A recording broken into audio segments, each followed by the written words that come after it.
Mayday, Mayday! Engine failure! The pilot's scream tore through the cabin as the Cessna shook violently and dove nose first toward the earth. Passengers shrieked. Oxygen masks dropped in chaos. The blue sky turned into a blur of terror. Row 8. A 12-year-old girl clutched her father's old radio with trembling hands. Suddenly, she pressed the button, her young voice cutting through the panic. "This is call sign Raven, requesting intercept." Inside the F-22 cockpit, pilots froze. That was the call sign of the legendary commander they thought was lost forever. Elena Novak, 12 years old, Polish heritage, long brown hair, blue eyes, small for her age. She was the quiet type, always hugging an old silver radio like it was a stuffed animal.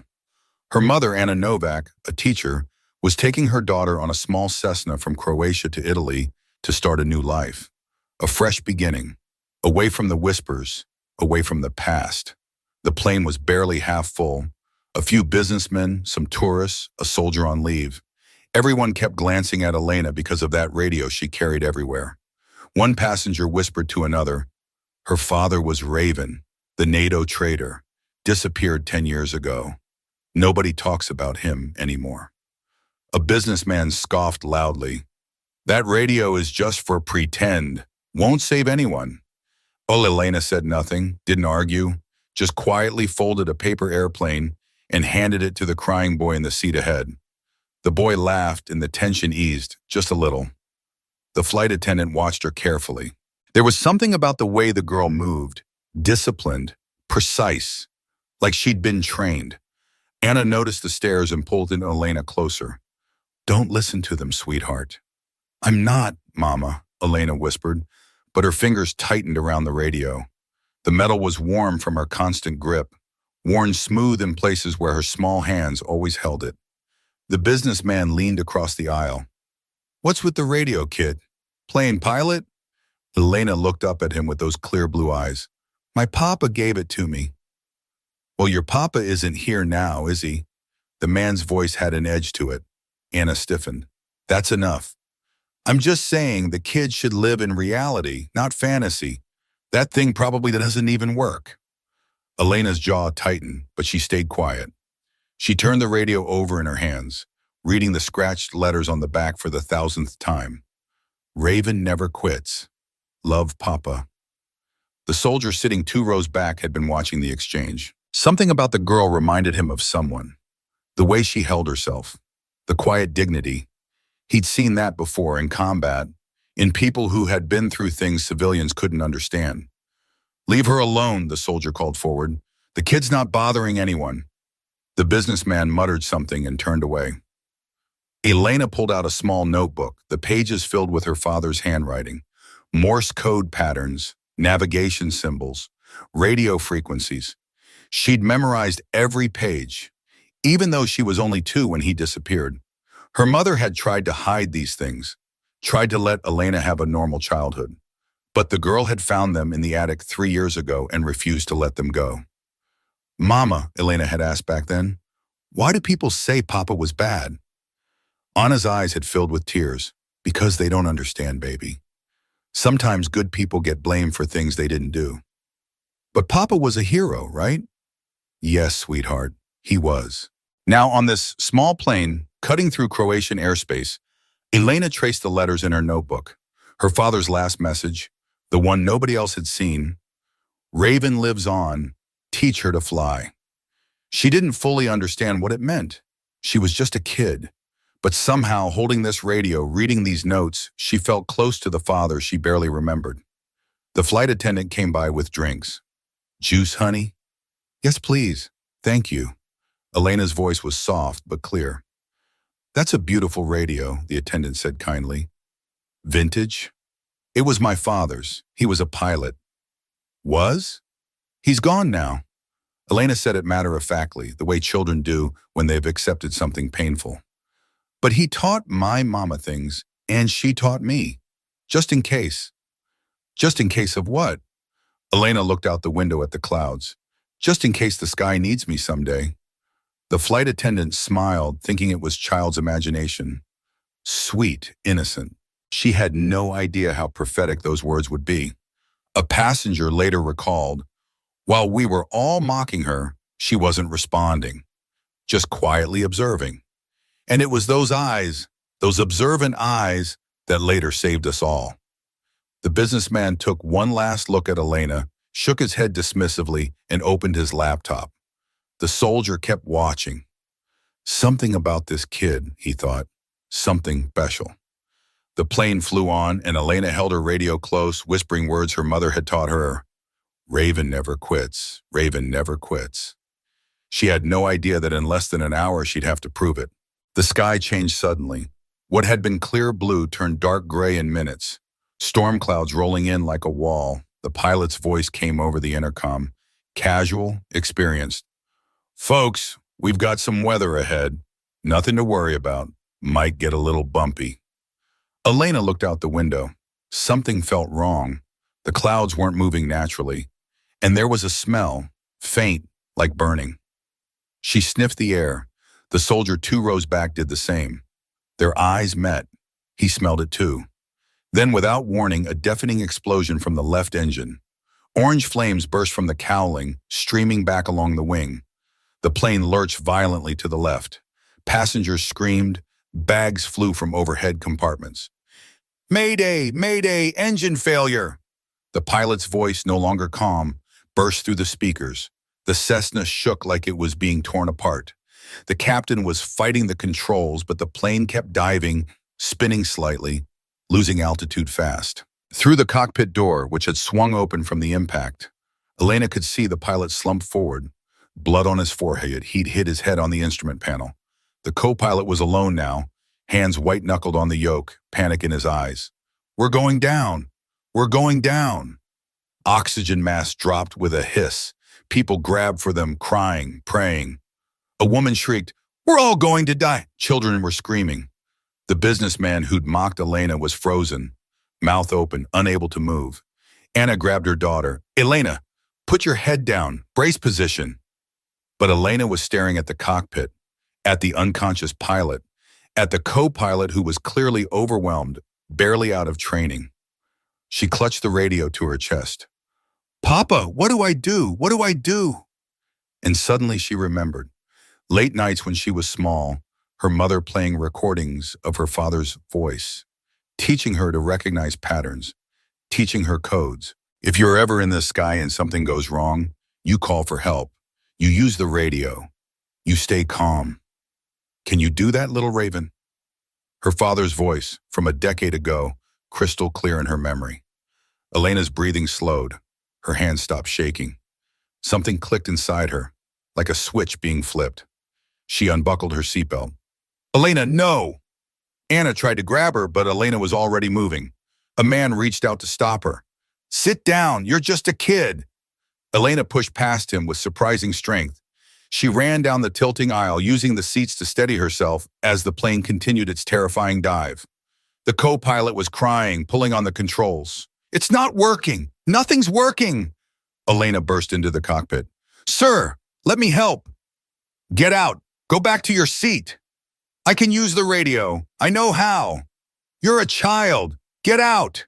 But Elena was already reaching for the backup radio unit, the one her father had taught her about through her mother's lessons. She'd studied the manual. She knew where it was. Her small fingers found the frequency dial. She turned it to the military emergency channel, the one her father's notes had circled in red. "What are you doing?" the co-pilot screamed. Elena pressed the transmit button. Her voice, when it came out, was young, yes, but clear, steady, like she'd been training for this moment her entire life. "This is call sign Raven, 12 souls on board, requesting intercept. We have engine failure and unconscious captain, requesting immediate assistance." Silence, then static. Then a man's voice, shocked. "Say again? Did you say Raven?" In the cabin, everyone had gone quiet. Even through their terror, they'd heard that transmission. The soldier's mouth fell open. "That call sign, no, it can't be." The businessman stared at the cockpit doorway, at the small girl holding the radio. What is she doing? 50 miles away, 2 F-22 Raptors on routine patrol picked up the signal. The lead pilot, call sign Eagle 1, nearly dropped his controls. "Command, Did you hear that transmission? Affirmative, Eagle 1, we heard it. Run a voice analysis. Command, that call sign it's been inactive for 10 years. Captain Adrian Novak, call sign Raven. KIA, presumed dead. We know Eagle 1, but someone just used it on an emergency frequency. The F-22 banked hard, accelerating toward the Cessna's last known position. The pilot's hands were shaking. Raven was my instructor. That voice, it sounds like him, but younger? Back on the Cessna, Elena was talking to the co-pilot now, her voice taking on an authoritative tone that shouldn't belong to a 12-year-old. Sir, you need to level the wings first. Pull back gently, not too much or we'll stall. Small movements. How do you? Who are you? My papa was Raven. He taught me. Please trust me. The co-pilot, drowning in panic, grasped at this lifeline. A child telling him what to do. It was insane, but he was out of options. Okay, what do I do? Level the wings, reduce throttle on the good engine. We're asymmetric. You have to compensate. Elena's hand was still on the radio. She transmitted again. Raven to intercept, altitude dropping through 5,000 feet, heading 270. Need guidance for emergency landing. The F-22 pilot's voice came back and there was emotion in it now. Raven, this is Eagle 1. I have you on radar. I'm coming to you. Hold on. In the cabin, passengers were watching this unfold in stunned silence. This child, this little girl they'd dismissed, was trying to save them all. The soldier unbuckled and moved forward. I'm military. I can help. Get the captain into a seat and secured, Elena said without looking back. We need the co-pilot to have room. The soldier obeyed instantly. Something in her voice commanded respect. The plane was still descending, but slower now, more controlled. Good, Elena said to the co-pilot. You're doing good. Now we need to find a place to land. There's nothing but mountains and ocean. Elena closed her eyes, remembering the maps in her father's notebook. There's a NATO base 40 kilometers west. Can we make it? I don't know. Eagle 1, Elena transmitted. Can you guide us to the nearest base? Affirmative, Raven. Turn left, heading 245. The base is scrambling emergency crews. You're going to make it. The businessman was crying now. I'm sorry. God, I'm so sorry. I made fun of her. Nobody responded. Everyone was praying. And in the cockpit, a 12-year-old girl was saving their lives. The F-22s pulled alongside the struggling Cessna, close enough to see into the windows. Eagle 1's voice crackled over the radio, tight with emotion. Raven, I can see you now. You're doing great. Who's flying that plane? Co-pilot is flying. I'm helping. Raven, how old are you? A pause. 12, sir. Silence on the frequency. Then, command. Did you copy that? The person using Raven's call sign is 12 years old. At NATO Command Center, screens lit up with the unfolding crisis. Analysts were running voice pattern recognition software, comparing the young voice on the radio to archived recordings from 10 years ago. The results came back and a general stared at the screen in disbelief. It's a 97% match. Vocal patterns, speech rhythm, even the phrasing. It's like Raven is speaking through this child. Run a background check on all passengers. Within seconds, sir, passenger manifest shows Anna Novak and daughter Elena Novak, age 12. Anna is the widow of Captain Adrian Novak. Adrian, Raven, oh my God. The general grabbed his mic. Eagle 1, we have confirmation. The child using that call sign is Raven's daughter, Captain Novak's daughter. In the F-22 cockpit, Eagle 1's vision blurred with tears. His daughter. He had a daughter. Affirmative. She was 2 years old when he disappeared. Twist 1, Adrian Raven Novak had been a legendary NATO pilot, leading covert missions across hostile territories. 10 years ago, he vanished during a classified operation in Syria. No body recovered. Officially declared killed in action. But rumors spread. Some said he'd defected, sold secrets, abandoned his team. His name became controversial. A hero to some, a traitor to others. The truth buried in classified files that nobody could access. Anna had raised Elena alone, trying to shield her daughter from the whispers, the accusations. But Elena found her father's things, his notebooks, his radio, his legacy.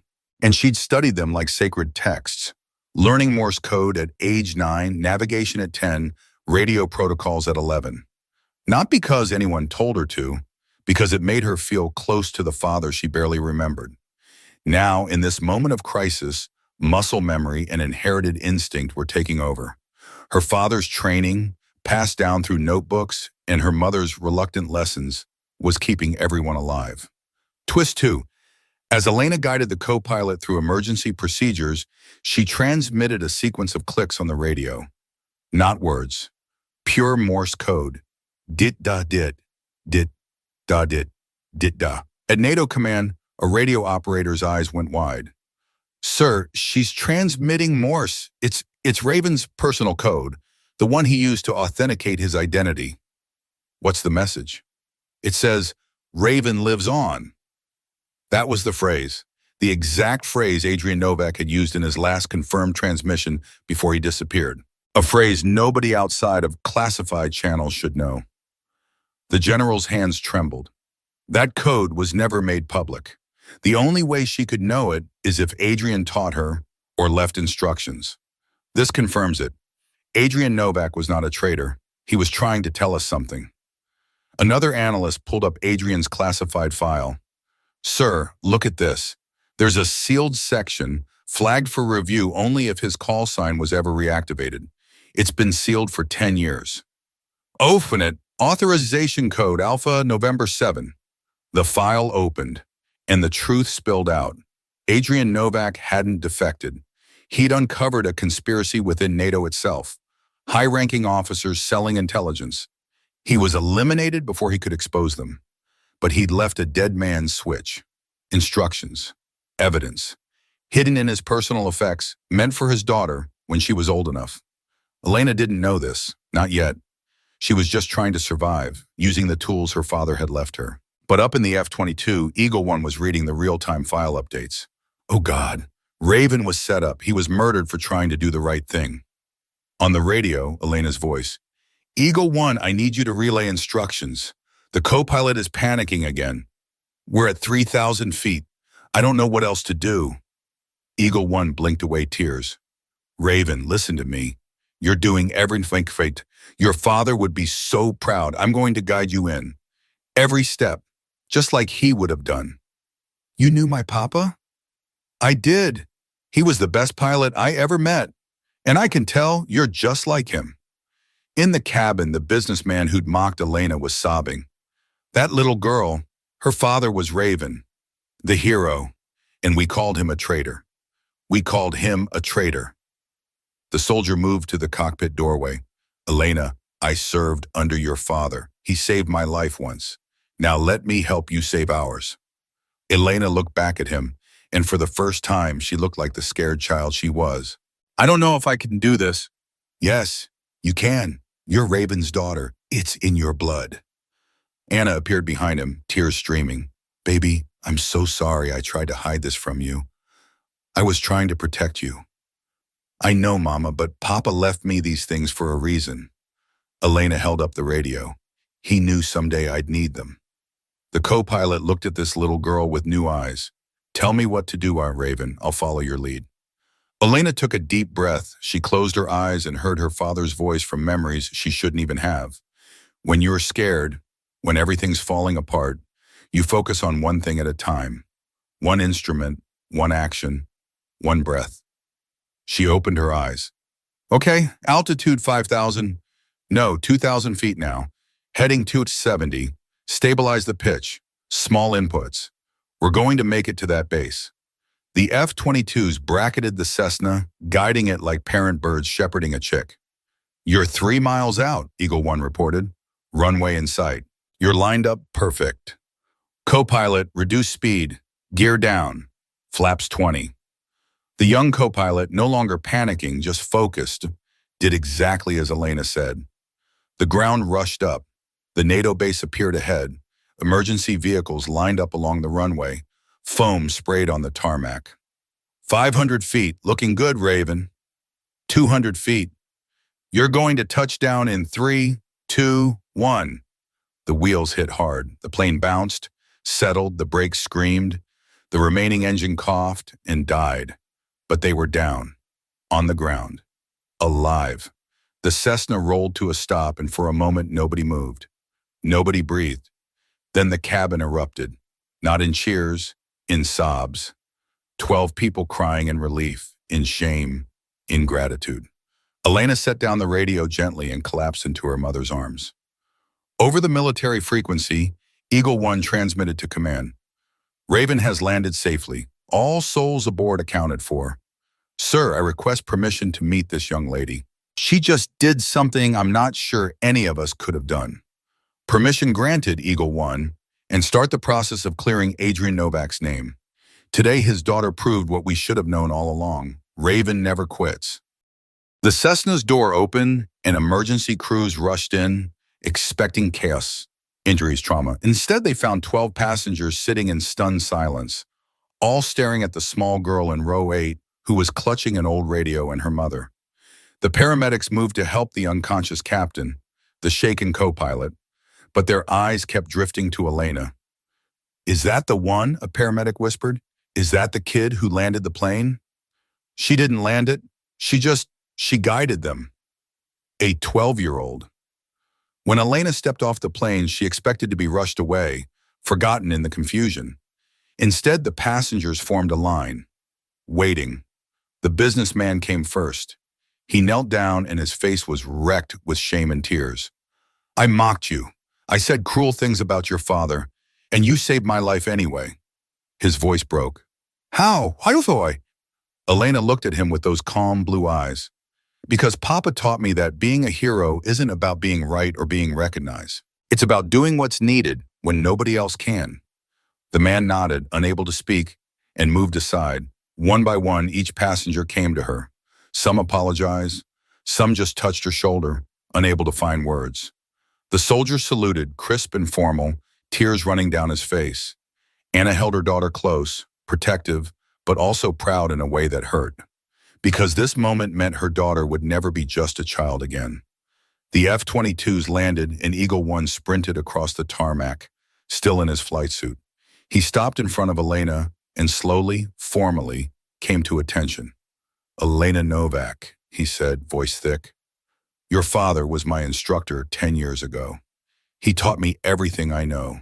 And today, you reminded me of every lesson he ever gave. You honored his call sign in a way nobody else could. Can you tell me about him? Elena asked quietly. Nobody ever wants to talk about him. I will tell you everything. Eagle One crouched down to her level. Your father was the bravest man I ever met, and I'm going to make sure everyone knows the truth. Within hours, the story exploded across global media. 12-year-old girl saves plane using father's call sign. Daughter of accused traitor proves his heroism. Call sign Raven lives again.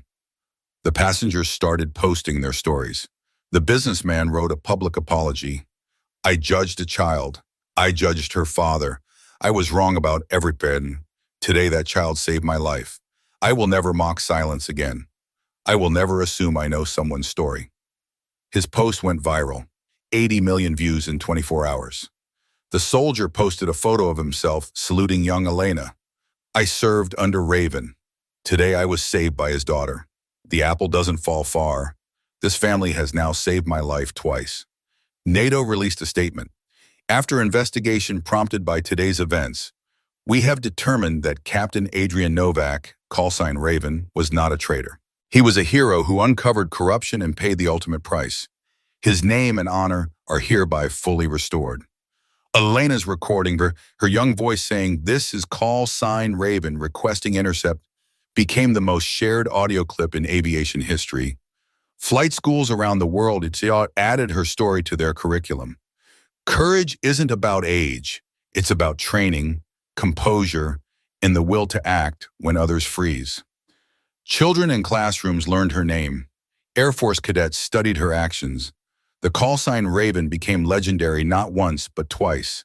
First for the father, now for the daughter. 3 months later, at a ceremony at NATO headquarters, Elena was presented with her father's medals. All of them, including the ones that had been stripped when he was falsely accused. These belong to you now, the general said. Carry them with honor. You've already earned them. Elena looked at the medals, then at the crowd of uniformed officers standing at attention. May I say something? Of course. She stepped to the microphone, a small girl in a simple dress holding her father's radio. Papa taught me that heroes don't quit. Ever. Even when the world turns against them. Even when they're alone. She paused. I hope I made him proud. I hope wherever he is, he knows I remembered what he taught me. Raven never quits. The entire assembly saluted, and grown warriors wept. Elena Novak never flew on a plane again. She didn't need to. The sky had tested her once, and she'd passed. She and her mother settled quietly in a small town in northern Italy, where they'd been heading that day. Anna returned to teaching. Elena returned to being a kid mostly, but she kept the radio. Always. And sometimes, on clear nights, she'd go to the roof of their small house and transmit into the darkness. Just Morse code, simple messages. Raven checking in, all clear. Nobody answered. She didn't expect them to. But somewhere out there, military frequencies picked up her signal, and pilots would smile and respond, "Copy that, Raven. Skies are clear." It became a tradition. Young pilots, finishing their night flights, would transmit, "Raven, this is their call sign, requesting sound off." And if Elena was listening, she'd click back. 3 short, 3 long, 3 short. SOS reversed. All is well. 5 years after the incident, a reporter finally tracked Elena down for an interview. She was 17 now, tall, still quiet, studying aerospace engineering. "Do you ever want to be a pilot like your father?" the reporter asked. Elena smiled. "I already am, just not in the way people think. See, Papa taught me that flying isn't about being in a cockpit. It's about rising above fear, about staying steady when everyone else is falling. I do that every day." What would you say to the people who doubted you, who mocked your father? I'd say thank you, because their doubt taught me something important. The greatest revenge isn't proving people wrong with anger. It's proving them wrong with grace. It's saving their lives when they expect you to hate them. That's real strength. The interview was viewed 200 million times. At the NATO Air Force Museum, there's a special exhibit now. 2 items side by side in a glass case. The first, Captain Adrian Raven Novak's original radio and flight log, recovered from his last known position. The second, his daughter Elena's statement from that day, printed and framed. This is call sign Raven, 12 souls on board, requesting intercept. Beneath both items, a single plaque. Raven never quits, a legacy across generations. Flight instructors bring their students to this exhibit. See this? This is what we're training you for. Not the flying, that's the easy part. We're training you to be the person who speaks when everyone else has lost their voice, who acts when everyone else has frozen. That's what Raven means. The businessman who mocked Elena became an advocate for children's education, specifically in STEM fields. He funded a scholarship in Adrian Novak's name. Every year, it goes to a child who showed courage in the face of doubt. The first recipient was a quiet boy who'd been bullied for loving science. He thanked Elena in his acceptance speech. "You showed me that being quiet doesn't mean being weak. It means you're listening, learning, preparing, and when the moment comes, quiet people roar." Elena watched that speech from the audience, tears in her eyes. Her mother leaned over and whispered, "Your father is watching too. I know he is. And he's so proud." "I hope so, Mama. I really hope so." Years later, the co-pilot who'd been at the controls that day became a flight instructor himself. He told every class the same story. "I was trained, I was qualified. But when crisis came, I froze. A 12-year-old girl had to save us. Know why she could? Because she wasn't flying on credentials. She was flying on something deeper. Love, legacy, purpose. That's what you need to survive when everything falls apart." And somewhere in a quiet town in Italy, a young woman sits on her roof at night, holding an old radio transmitting into the darkness. Raven checking in, still here, still flying. And across the world, pilots hear her, and they smile, because some call signs never die. They just get passed down. Some legacies aren't about medals or monuments. They're about a father teaching a daughter to be brave, and a daughter proving that silence can be the loudest form of courage. If you believe in stories that touch the heart like this one, leave a comment and don't forget to subscribe to SN Quiet Stories. We tell the stories that shouldn't be forgotten.